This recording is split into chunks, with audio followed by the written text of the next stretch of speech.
because we are getting started with Digital Gold, the power of crypto donors.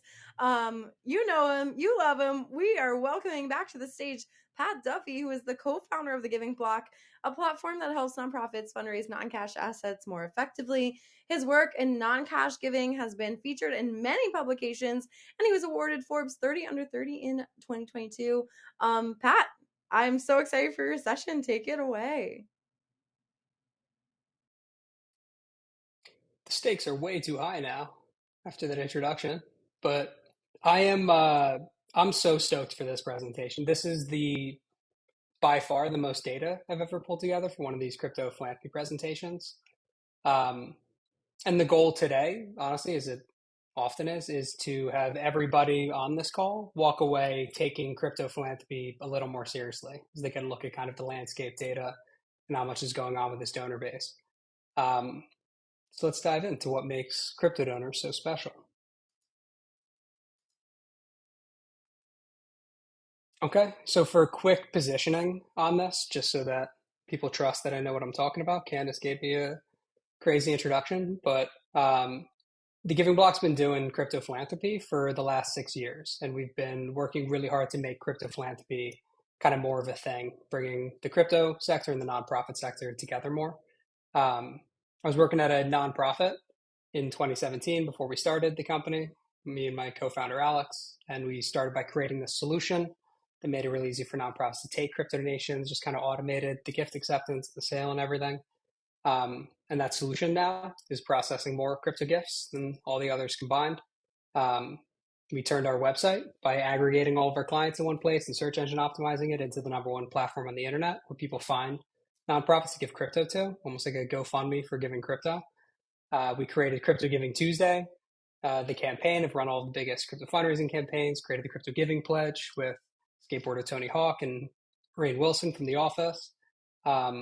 We create the Crypto Philanthropy Industry Report every year. And our approach to fundraising has helped us raise nearly 200 million in crypto for nonprofits, and we're hoping to pass 250 million in crypto donations by the end of this year. So all of that to say, I was a nonprofit employee with a poli-sci degree before we started the company.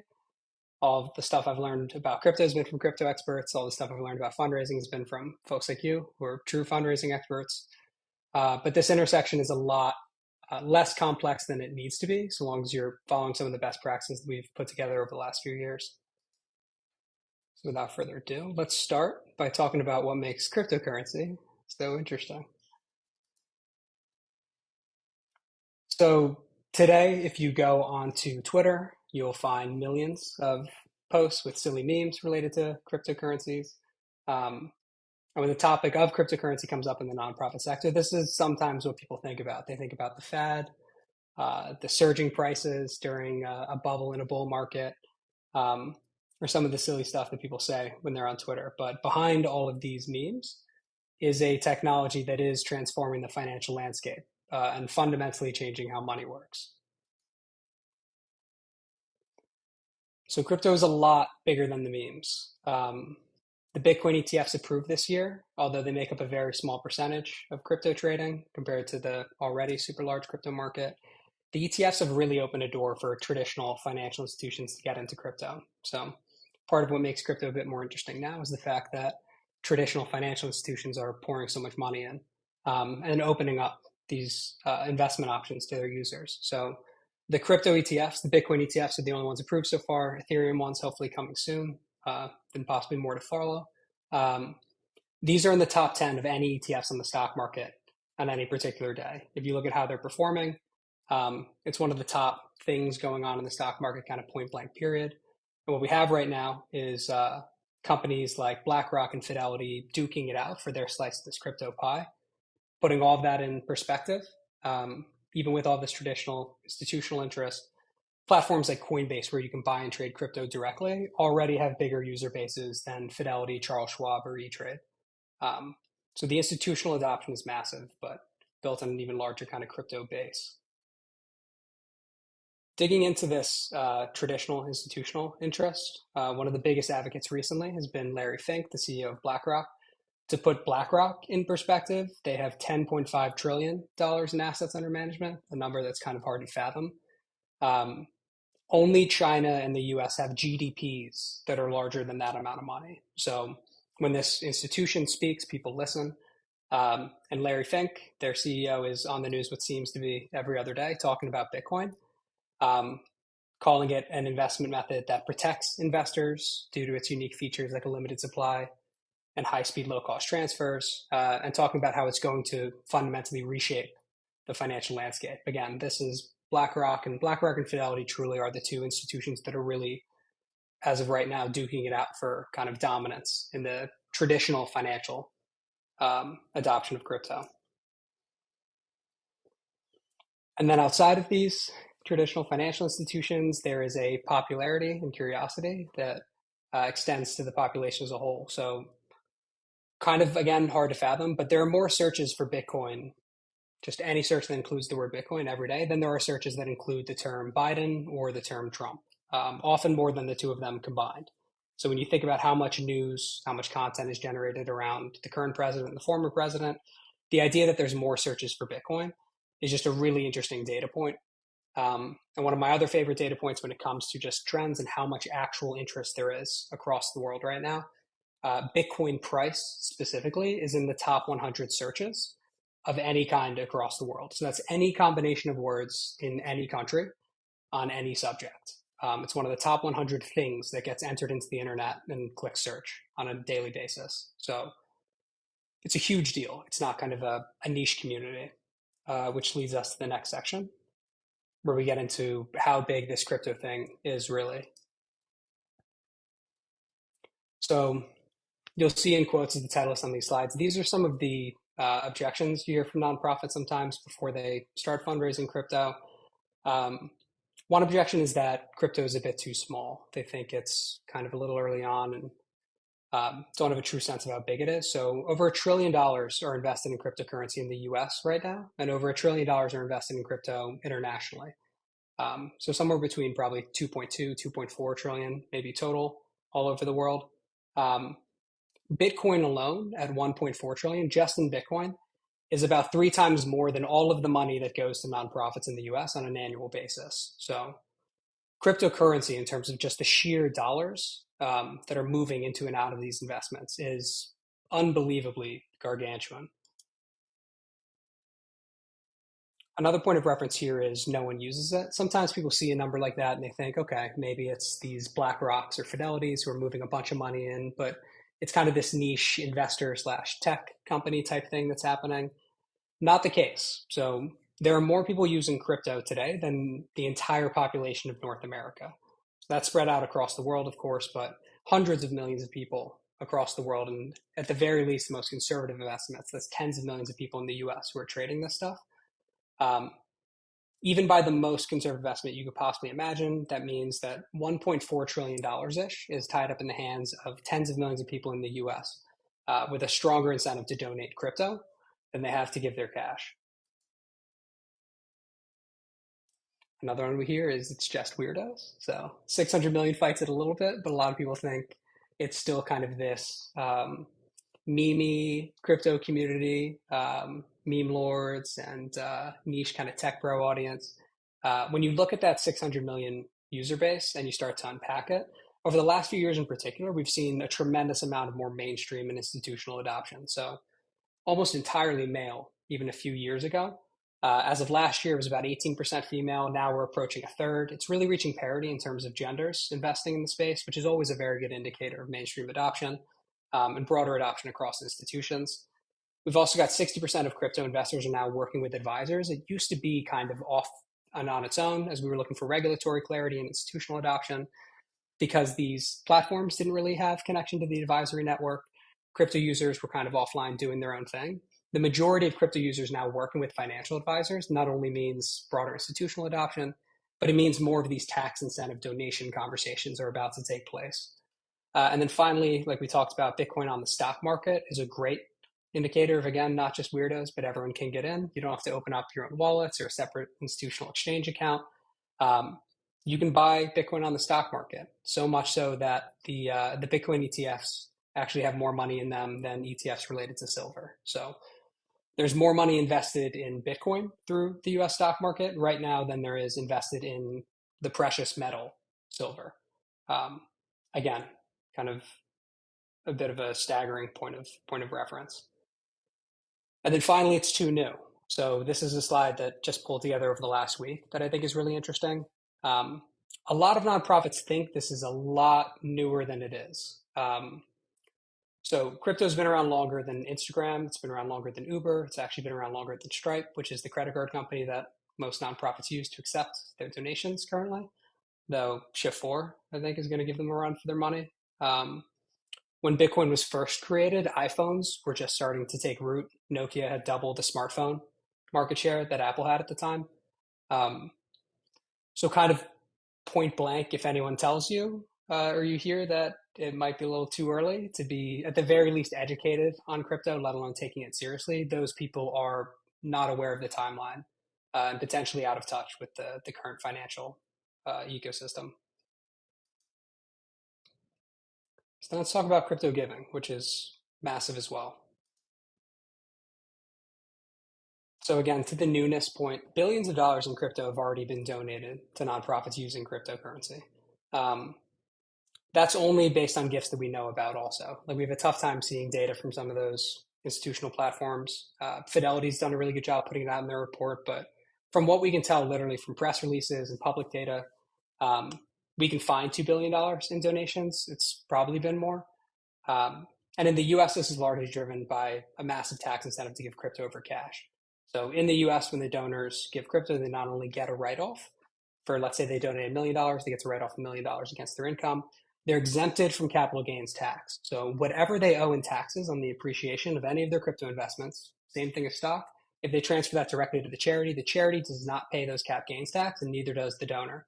If the donor instead has to pass those funds through a non-charity or even sell their crypto before giving you the cash, they have to eat that tax bill. So that can make $1 million donation $1.2 million in expense for the donor if they're not able to send you your crypto directly. So making sure that you accept it directly and that your donors are aware that you accept it directly is a huge driver of why people give this way. On that tax incentive, it's again really important to note that it's similar to stocks in terms of the treatment. But when it comes to a donor who's giving this way, this is where we want to point out understanding what you're doing is very important. We have had nonprofits try to open up a wallet that isn't tied to their 501c3 or to pass it through someone on the board and then ultimately get the donation.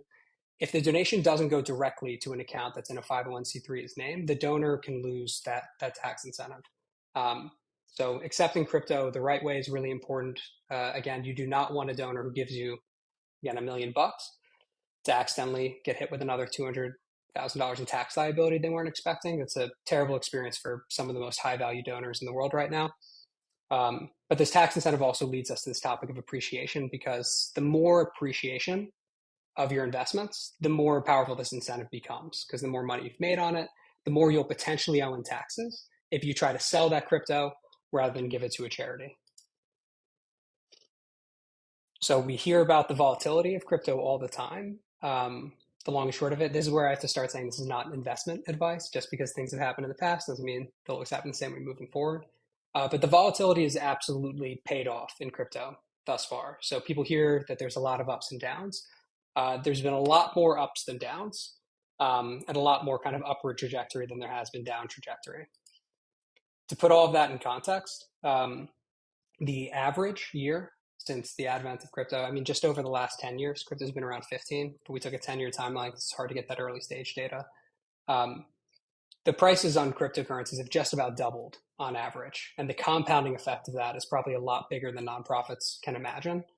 Over a decade, that 90% a year compounds into, over the course of a decade, a return rate of 38,000%, which is a very difficult number to wrap your head around. Now, again, this would be someone who bought Bitcoin 10 years ago and never sold it, right? People buy all along the way. Sometimes they sell it, sometimes they buy it. It doesn't mean everyone who has crypto is holding a pile of Bitcoin that's gone up 38,000%. You'd have to have a very strong gut to not sell it once it's up 100, 500, 1,000%. Lots of people sell along the way, but even the 5-year context, if you were bought it 5 years ago, being up 1,200%, and even year to date being up 200%, these are massive numbers versus a stock market with an average rate of return somewhere between 7 and 15%.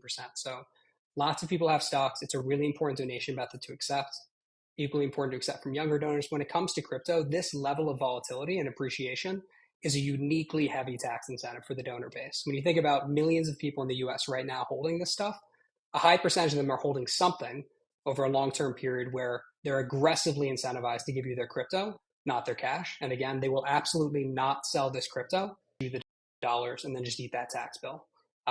It's tremendously important to these individuals that they can transfer it directly. So again, at a high level, what is this translated into in terms of crypto donors, right? When we talk about digital gold, like we saw in the title, crypto users, because of this appreciation and the interest in the area, tend to have a higher average income than most people in the US. So they tend to be younger than most people in the US, but higher average income regardless. So if you just took all the crypto users in the US, you put them in a city, it would be a richer city than any other city in America, more than even Silicon Valley. So they're 67% more likely to have a six-figure income.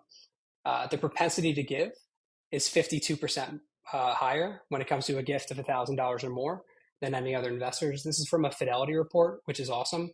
So they just asked all of the investors on Fidelity their propensity to give $1,000 or more, and then they filtered by ones who invest in crypto, and it was dramatically higher. Part of this could be because they're younger, they're ideologically driven, but a big piece, of course, again, is this tax incentive. It's because it's appreciating, and they have these key moments in bull markets, like the one we're in currently, where it makes a lot of sense to donate this specific way. And that's led to an average gift size of 32 to 80 times higher than the average online gift. Again, kind of a staggering number. It depends on the year, but that average gift size is higher because usually people are giving this way when it's a big gift to offset that tax liability. We see all the time where a donor will have a $500,000 commitment to, let's say, a university that they want to give over 10 years. But then the nonprofit markets that they take crypto, and all of a sudden the donor goes, can I fulfill it all at once right now because I want to exit this $500,000 Bitcoin position at a time that I'm comfortable with. So expediting those bigger gifts and fulfilling larger pledges, these tax incentives on an annual clock as we head into that tax deadline, December 31st, year over year over year, gives you this really great urgency driver around crypto gifts specifically. In my notes I have, but wait, there's more, but I don't want to say that. Despite the massive revenue opportunity from these crypto donors, I think this is one of the coolest parts of the whole thing. There are all of these people donating these major gifts, and all of these people have these kind of large positions. We talked about how Gen X and baby boomers have the majority of crypto wealth, but when it comes to these Gen Zs and millennials, where there's tons of them investing in crypto, these end up being not only one of the wealthiest and most tax incentivized donor demographics, it's one of the youngest donor demographics. And I can't think of any other donor demographics where nonprofits are getting some of the youngest donors in the country who are also some of the highest income, highest gift size, highest motivation to give, that annual calendar that the donors give on versus these younger donors who will otherwise park money in a DAF and maybe initiate the transfer a decade from now as a part of estate planning. This intersection causes us to look at the fact that crypto is the most common investment type for Gen Zs. They invest in crypto more frequently than they do in stocks or even in real estate. For millennials, they're more diversified across different giving methods, partially because they've hit more peak earning years. But 90% of crypto or of millennial millionaires are crypto investors at this point. So the more high net worth the millennial is, the more likely they are to trade crypto, and the more likely they are to have a higher percentage of their net worth tied up in it and ultimately give this way. And then finally, Gen X has more money in crypto than both of these generations combined. 94% of crypto users are millennials and Gen Zs, but even that smaller pool of Gen X, because they have so much capital, Gen X and baby boomers, they have a ton of crypto as well. So this segmentation of the audience to try to really target kind of late teens, early 20s donors when it comes to crypto has kind of proven to be a bit of a myth. In terms of the overall percentage of your audience who might be interested, it's true. But a lot of the biggest gifts we're getting, especially over the last few months in the bull market, are coming from people in their 60s, 70s, and 80s. So huge opportunity to diversify into younger donors while also getting these big gifts from younger donors and older donors alike. And that makes crypto a very major factor for nonprofits who are trying to not get whooped by the great wealth transfer. So we work with thousands of nonprofits. Many of them find this to be the most intriguing part of the whole thing. Yes, crypto donations are coming in now. Billions of dollars have been given.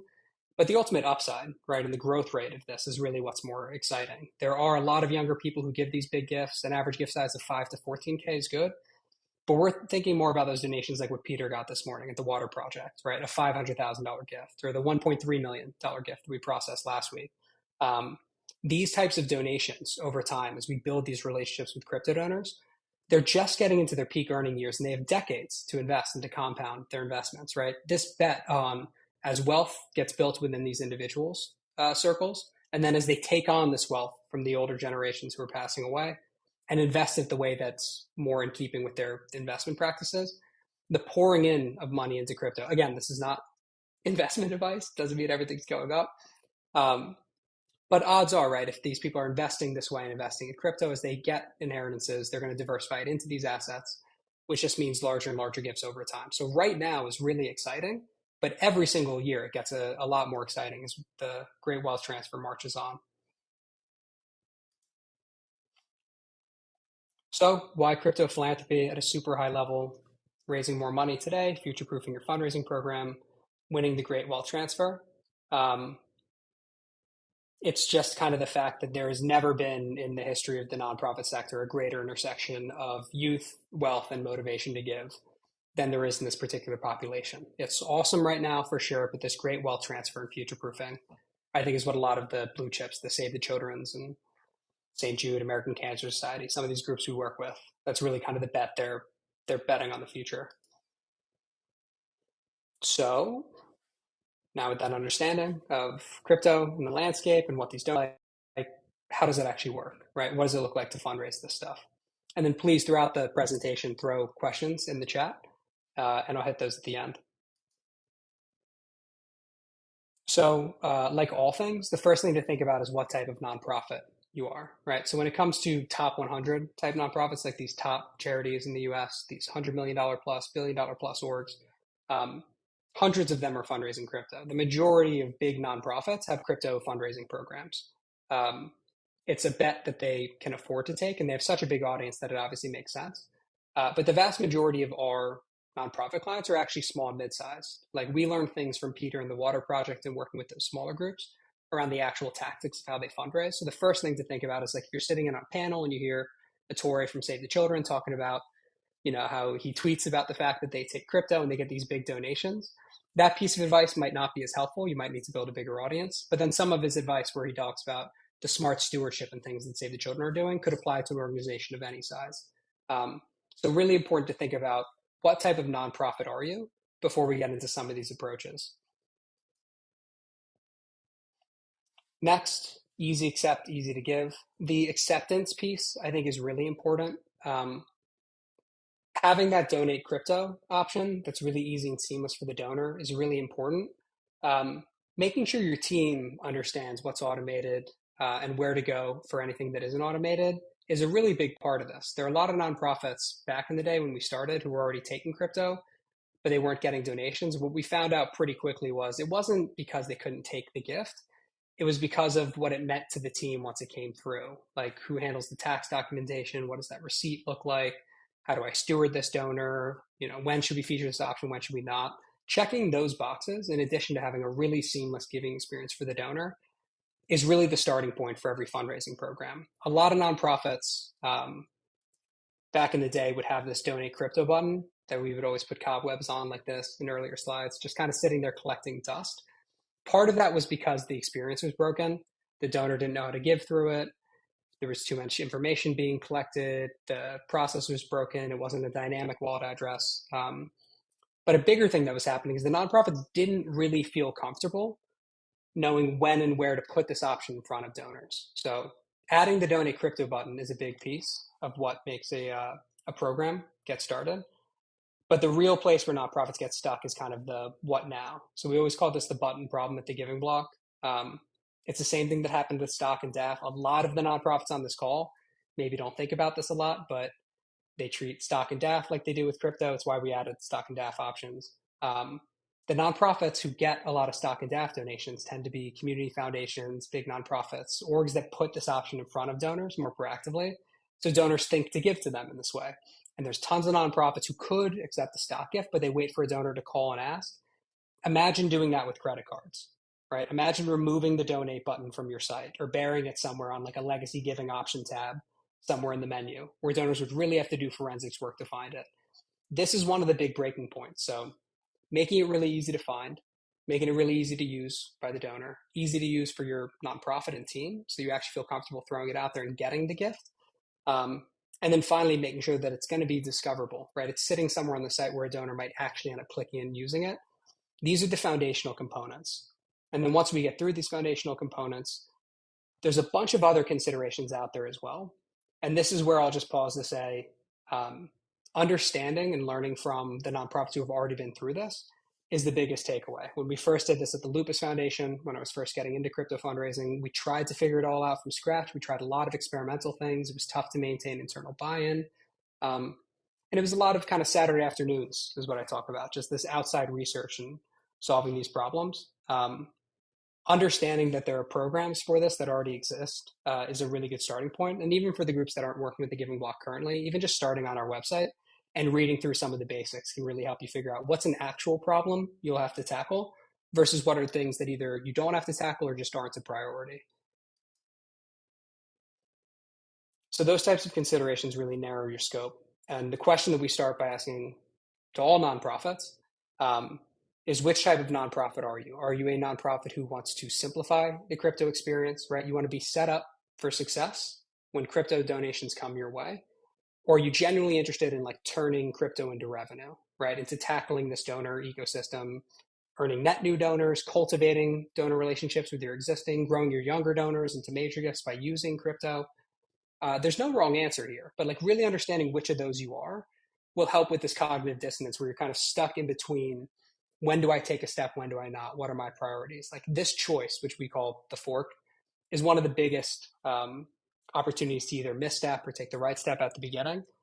Everyone should take a moment as a part of this call, and then hopefully if you end up sitting down with our team, to really think about which of these two buckets you fall into, because your roadmap and what you need to tackle in what order and why can look very different. And whichever one you choose, it can be a lot easier just knowing which of those directions you're going to head in. So for those slides, the key takeaway here is following the program. So learning from the people around you, right? Learning from what you can find on the internet, what you find on our site, hopefully again, talking to us and even going through our formalized program. A lot of the places where nonprofits get stuck is adding a button, but not making it easy to find, making it easy to find, but not preparing the team. Team gets a gift, they don't like how it went, they got confused, and now they're afraid to feature it. They get through all those things, but they try to fundraise in these different ways that are kind of experimental and they cost money and time. Getting those answers from the thousands of nonprofits who have already worked through it can really streamline the process and narrow your world of what needs to be done versus things that you can kind of shuffle off your plate. So we talked about the two different types of nonprofits. I'm now going to hit on the two different types of donors. A lot of people want crypto donor profiles that are specifically built out, almost like marketing profiles. It's a lot simpler than nonprofits think. There are existing donors and there are net new donors. Most nonprofits think of crypto donors only as net new.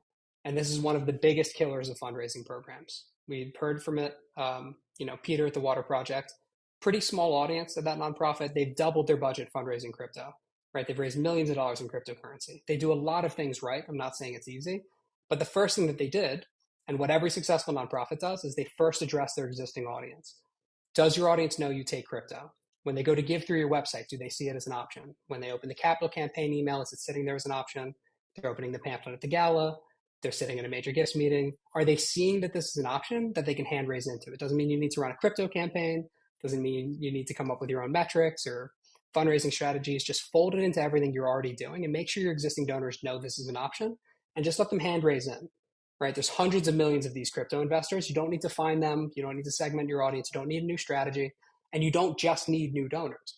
First, figure out if they're in your audience. You might not get tremendous results from this, but it's the easiest low-hanging fruit.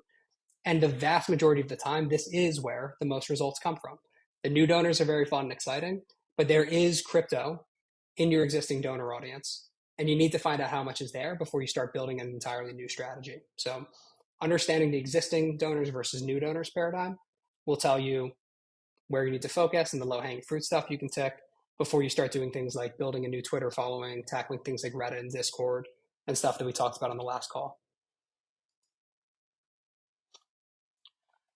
And then this is the good part and sad part, kind of. This is our platform that I think shouldn't exist, but needs to exist because so many nonprofits either don't take crypto or they take it, but their donors don't know about it. So, two things happen on our website every day. We aggregate all of the nonprofits that we support. We get millions of dollars in crypto donations through this because people go online and they Google, where can I donate my crypto? And then they give through us. I prefer if that wasn't happening, right? It's a huge popular search term. It happens all the time because they don't think the charities they're already supporting will take it, which is sometimes true. And then other times, what we'll find is donors will come give to a nonprofit we support through our site, and we'll find out they were an existing donor, but they couldn't find it on their site, or they didn't think that was an option, right? So that's a good story because they ended up finding the charity they want to support to begin with. But what happens the vast majority of the time is they want to give to some cancer org they already like, but they don't see a crypto giving option. And the tax incentive is so strong that what they do is they'll search donate crypto cancer, and then they give to one of the orgs that we support instead. So making sure that crypto is on the menu and that you're on the menu for crypto donors is enormously important. If they can't find these options, right, and you're not featuring it in your existing fundraising, when they open that capital campaign email or they pull the insert out of your direct mail and they see a little QR code for crypto, stock, DAF, whatever that might be, that'll prevent them from going to a platform like us and giving through our platform. Either way, it gets to you if you're a client, but if you're not a client, it'll go to somebody else, right? And we don't want that. We would prefer that it goes directly through your site, through an existing relationship where you can steward more effectively. And we also want to see the same thing happening with stock and DAF. We don't want everyone throwing their stock and their crypto into a donor advised fund because they didn't know you took it. So, in short, easy to find and easy to give. That's not just from the website and the giving experience, but it also comes down to you as a nonprofit. Not all the time and not too pushy, but just a little snippet, let's say in an existing fundraising email that goes, hey, crypto, stock, DAF, ACH, here's the credit card form, but we've got some other ways that you can give us money. Every nonprofit has to take that responsibility seriously. It's the easiest money that you can make in this ecosystem.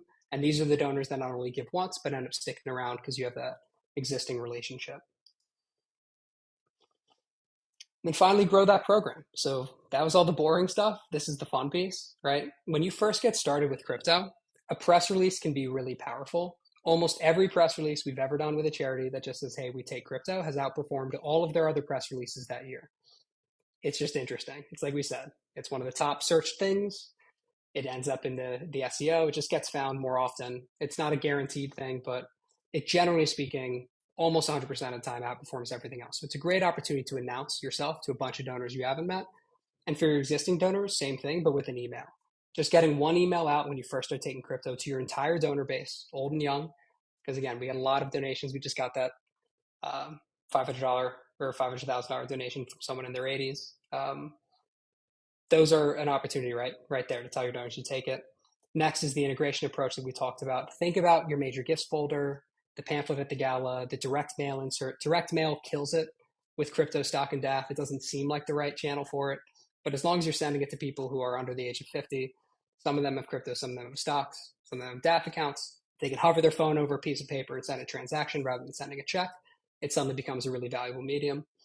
And then finally, appeals. Timing those appeals up is so important. You don't have to ask for crypto all the time. It doesn't have to always be a crypto campaign, but a few times a year it is important, right? Same thing with donor advised funds and stocks. How many nonprofits have never sent an email to their donors where it goes, hey, over the next week, we will match dollar for dollar the next $10,000 in DAF grants. Just let the DAF account holders in your audience raise their hand and send you some money. Find out who they are, who's got the money, get the gifts, motivated. Crypto, stock, DAF, same thing. Lean into that end of your tax calendar. December 31st, every year, they have to make the gift before the clock strikes 12. Get those donations coming in, appeal to crypto donors, post a little bit, and then leverage things like Crypto Giving Tuesday or big ecosystem moments like the Bitcoin halving. Again, all of these are things that will help nonprofits work through when it comes to your timing. But if they've seen that you take crypto through an announcement and then you've integrated that option throughout the year so they stay in that consideration stage, when you go in for that actual conversion where you go, we want to raise $100,000 of Bitcoin to build the first school totally funded using crypto gifts, suddenly that becomes appealing because you've got that pool of donors who've been considering it and are now ready to pull the trigger. So year end and then those integrated opportunities are two of the big moments. So making crypto an option becomes a really big part of the strategy. That's not only through that proactive outreach, but through that integrative approach. of slipping it into all the fundraising you're already doing. And this is where we toot our own horn a little bit, but this stuff works, right? So 90% of the top nonprofits who are fundraising crypto are doing so at the Giving Block. That's Save the Children, St. Jude, American Heart Association, American Cancer Society, United Way, Worldwide, Feeding America, universities, healthcare systems, faith-based organizations, big, small nonprofits. They use these programs because they boil down all of this really important information and make it really easy to just put one foot in front of the other and start growing a crypto fundraising program. And the results have been awesome, right? Our clients, because they take these baby steps one after the other and they build on a program year over year rather than trying to jump into a fad and jump out, they grow real revenue channels. So as we jump into the Q&A here, I'm just going to leave you again with the fact that there are billions of dollars out there right now in crypto donations. They're looking for nonprofits, right? And the nonprofits who decide to take this donor demographic seriously, again, one of the youngest, most generous, and most motivated donor communities in modern history. They have an opportunity to raise more right now for sure, but then they definitely have an opportunity to win out when it comes to great wealth transfer. So make sure that your crypto door is open. And thank you for your time. I'll do the Q&A.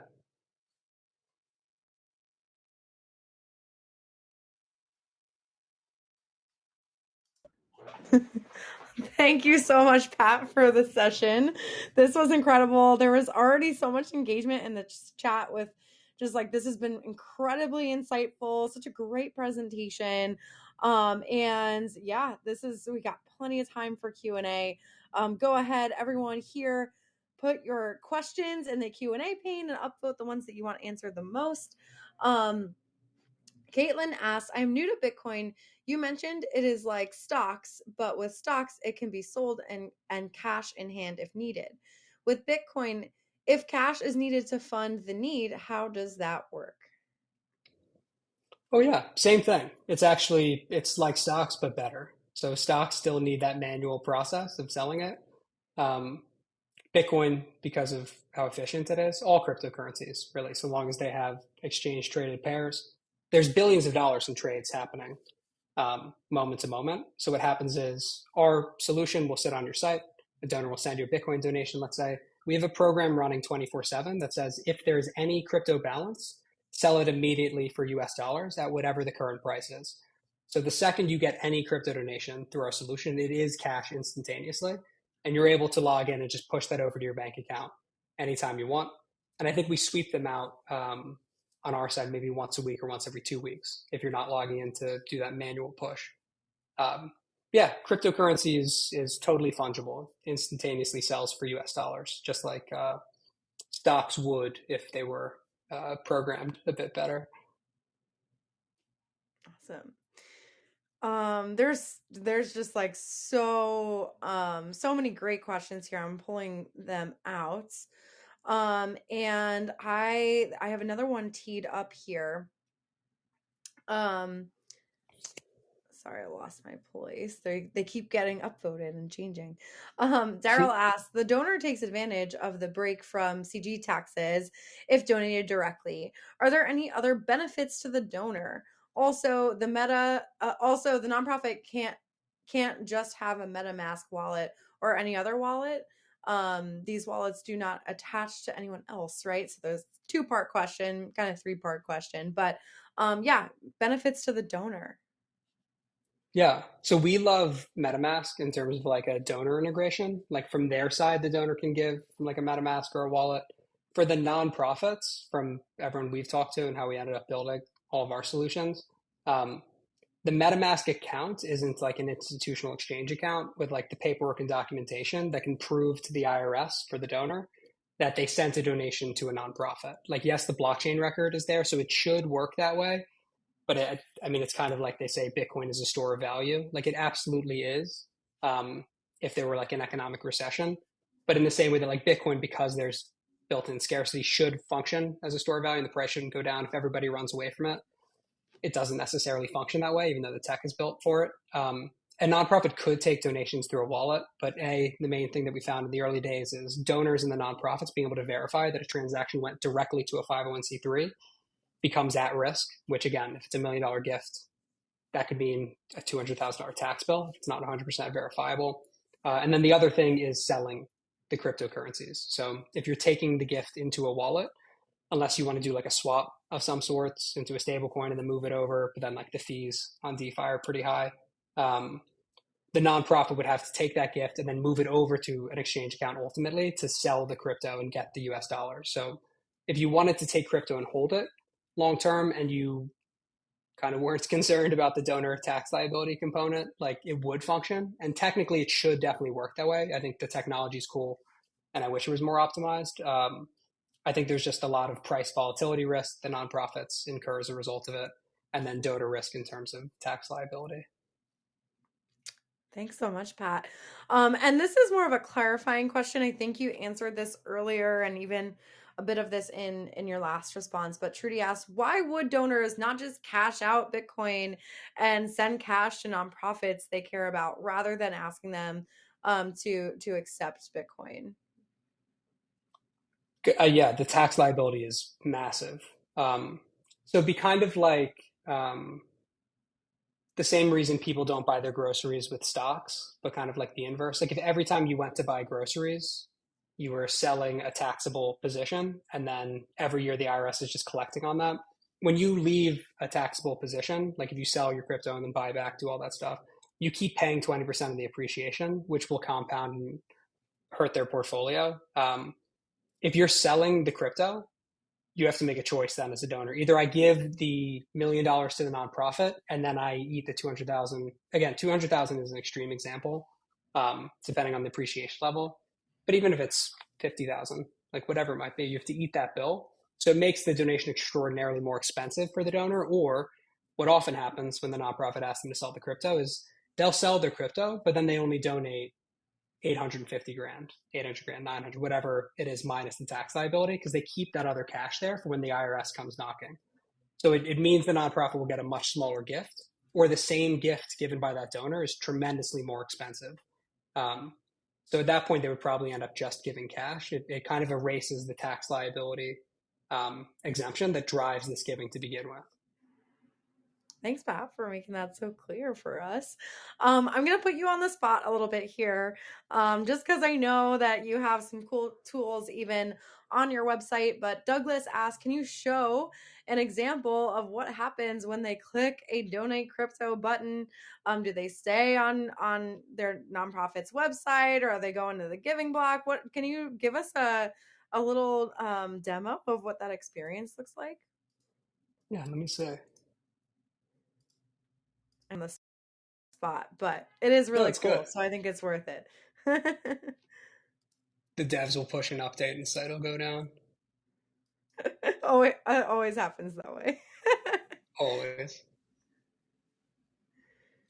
So I'll show it on our site, but the form you're about to see is the same on our site as it is on the nonprofit site. Also, again, because we didn't have a QR code during the presentation, make sure to book your demo today if you want to qualify for the $500 donation. But I'll just say, children on our site, just to find a cause. You go in here, click donate to whatever cause you want to give to, and then you'll see when I click donate now on this landing page on our site, it'll generate a donation form. Hopefully it shows the donation form as a Lightbox. Excellent.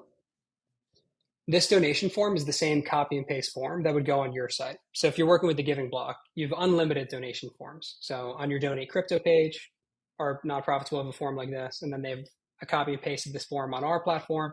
Sometimes they'll take another couple and they'll A/B test ads or landing pages. They'll put one on a landing page for a campaign they're running, and then they'll pull a stock one or a DAF one for those different landing pages. On the crypto gift, the donor would enter the amount they want to give, pick the crypto they want to give.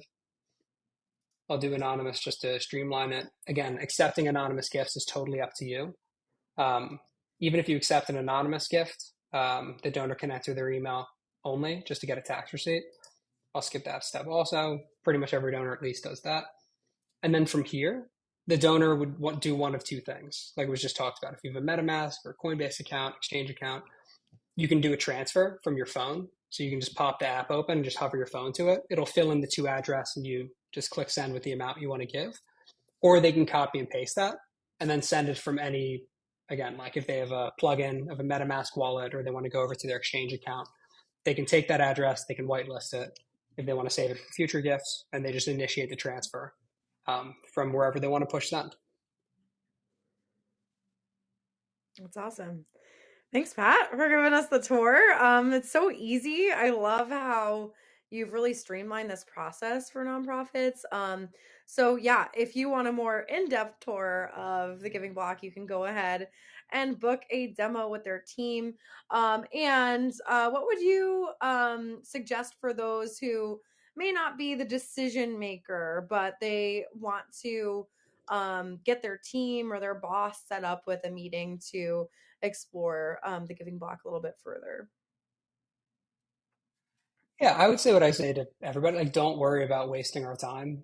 I think some people worry about that. Like, you don't have to, when you talk to the sales team, like we said, for this $500 gift, even if you book a call with our like sales team today, you don't have to buy today, right? You don't have to like, especially for like these paid packages, if you want to build like a whole custom plan, like you just look at how everything works, right? Getting a demo of the product, getting all of your questions answered, take some notes, run it back. Like there's no impetus like on the nonprofit to make any particular decision. So if you're not the decision maker, I would say it's equally important, if not more important, to take that call first, right? You don't want to bring the decision maker on and maybe ask some questions that you hadn't asked the first time or figuring things out for the first time. Like just get a lay of the land, understand what your options are, ask the basic questions you want to run through. And then when you sit down, again, like book a second call with you and your decision maker, you kind of know what questions you want answered. You've got kind of a baseline of what things you might be interested in or not interested in. You can kind of be a helpful guide in that process.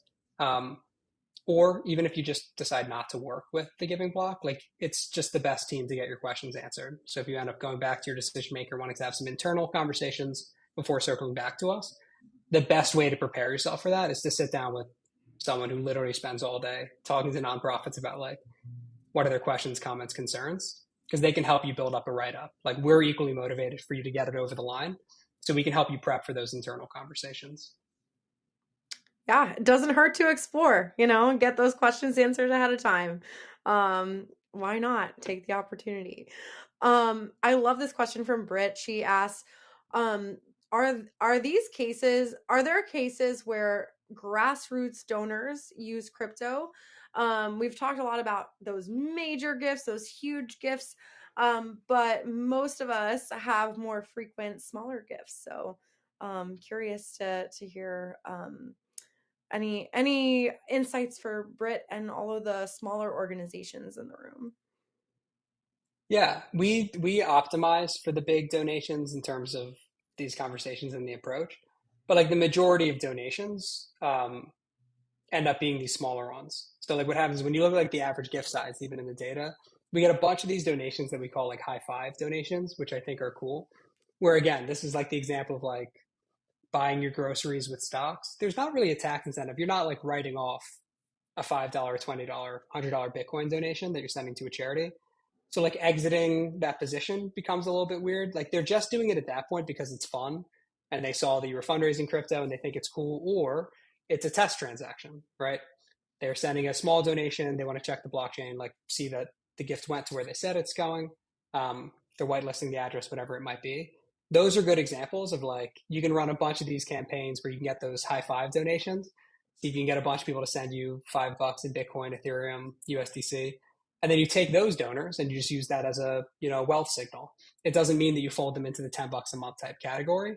You should probably steward them like they're a major gifts prospect, just because all they're doing there is telling you they have crypto. It's not really a signal of their giving potential. Um, but those small gifts, yeah, they're a huge part of the story and a part of the ecosystem, and they can be a balanced part of your strategies. Yeah, I love that. I think yeah, like you said, a lot of crypto donors make a small donation first, and you don't know where that donor is coming from, but it's such a great door to open to really steward those donors and build that community. So thanks, Pat.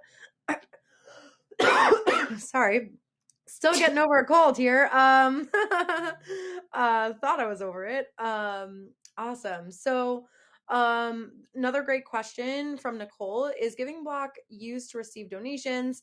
And then like how do you, when you get those donations, like how are you tracking it in your donor database? Oh, great question. So we have Yeah. integrations with like a ton of the CRMs. So like when you're getting set up, this is the kind of stuff where I see other questions too about like how do I set up a brokerage account that ties to this thing? Like all of these questions, like all of those are solved for with this. So we won't have an integration for every CRM just because there's infinite. We have integrations for most of the top ones. And then for the ones where we don't have a direct integration, we have a Zapier integration, which allows a nonprofit to plug into practically anything.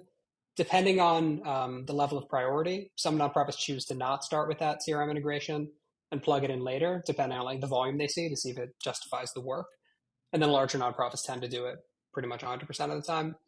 But yeah, we've got integrations with a lot of the top ones. And again, like you sit down with a rep, they can run through them line by line and see what software you're using.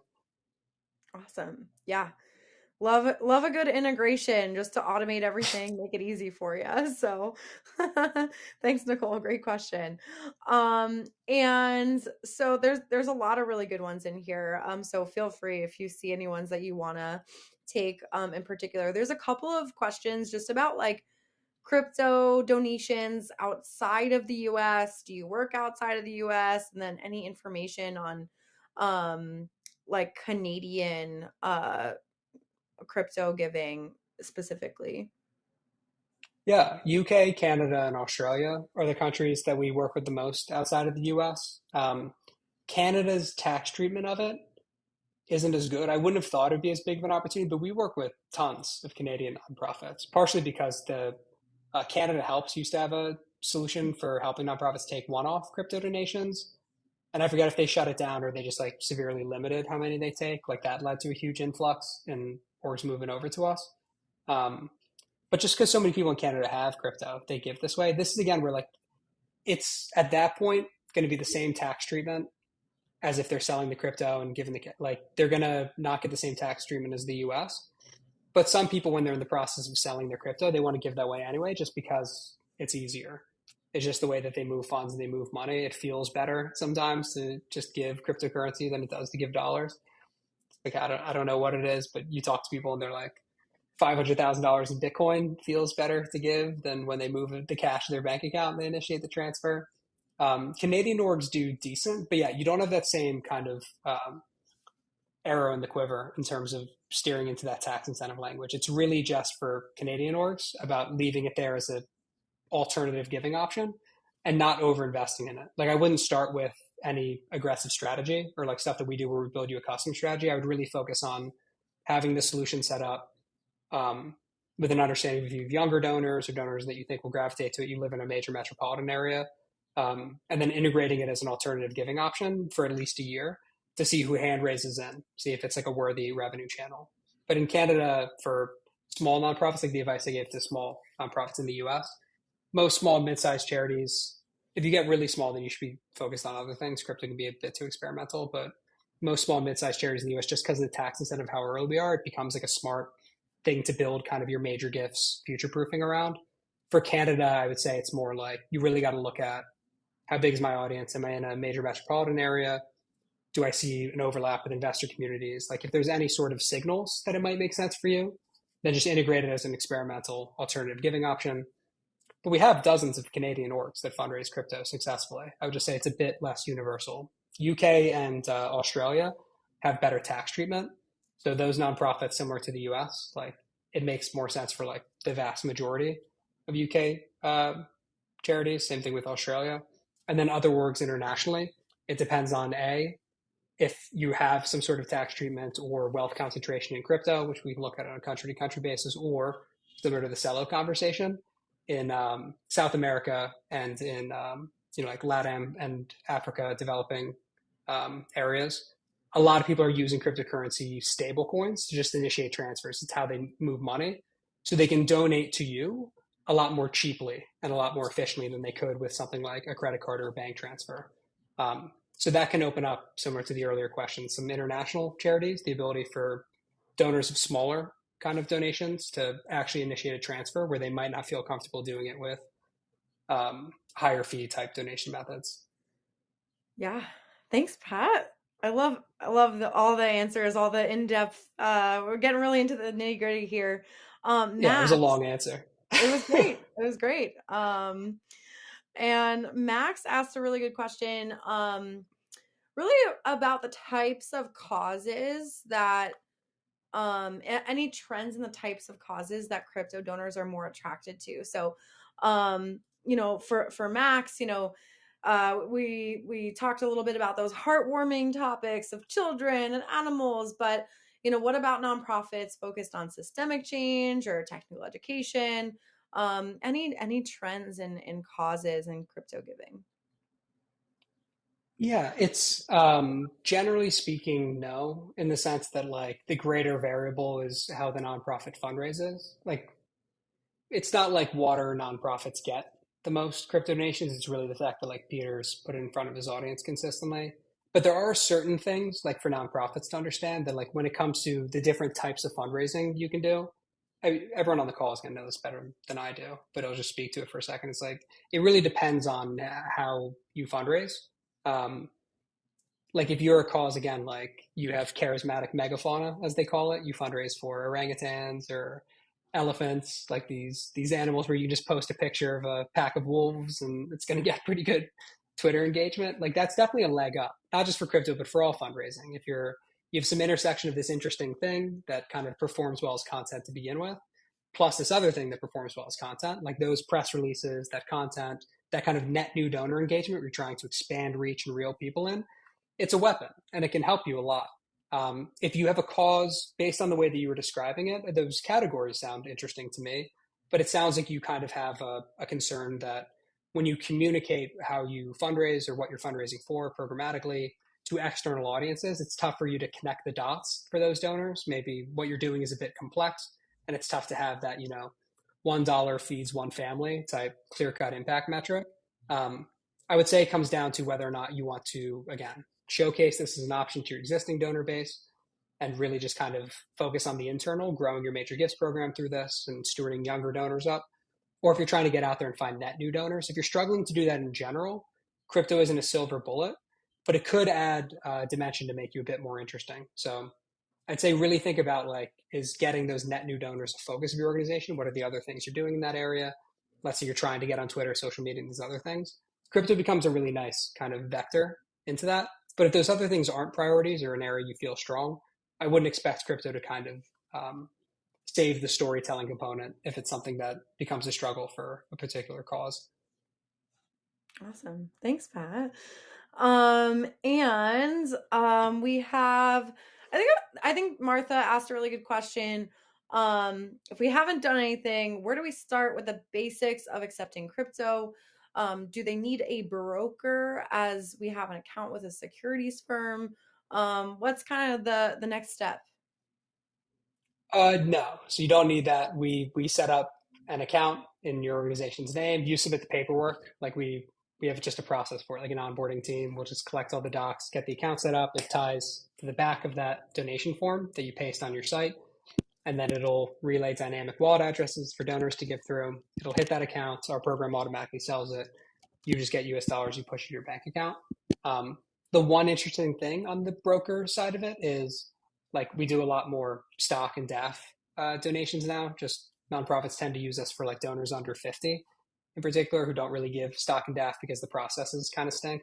Um, in those cases, maintaining something like a broker can be helpful, or using our team, what we call private donor services. So we have a lawyer from Pillsbury and some folks who are just kind of do donor services and have those accounts set up with some partners. And they accept over the counter donations in stock or help people with DAF accounts, crypto donations that are really big. If they want to get somebody on the phone for really big gifts, even for crypto, a lot of them want to use their private donor services because they're about to send $1 billion. Can I talk to someone to make sure this is legit? I know where it's going.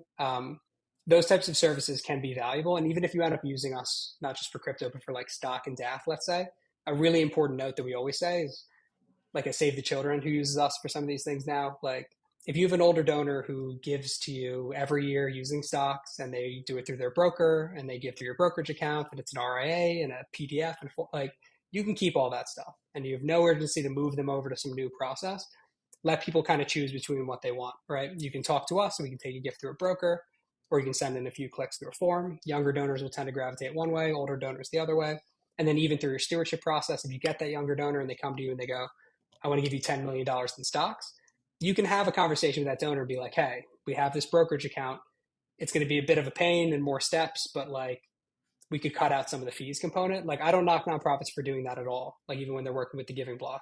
On the crypto piece, we automate that stuff. But that brokerage can be a nice complement for, I'd say, older donors in particular. But younger donors won't do it. Like we've just seen donors under 50 aren't giving stock and DAF to nonprofits. And it's because if you go to their site, it's 15 emails, a fax machine, and a whole ordeal. Oh, Pat, this was so insightful. Thank you so much for all the data. I loved like kind of just seeing the state of crypto and the state of crypto philanthropy. I'm so excited to even dive further into your report. And yeah, this is your chance. If you haven't already, go ahead and sign up for a demo of the Giving Block just to check it out and explore the opportunities that you have to receive these really large gifts with the Giving Block. So go ahead and book that demo. And we have way more things coming up. Thank you again, Pat.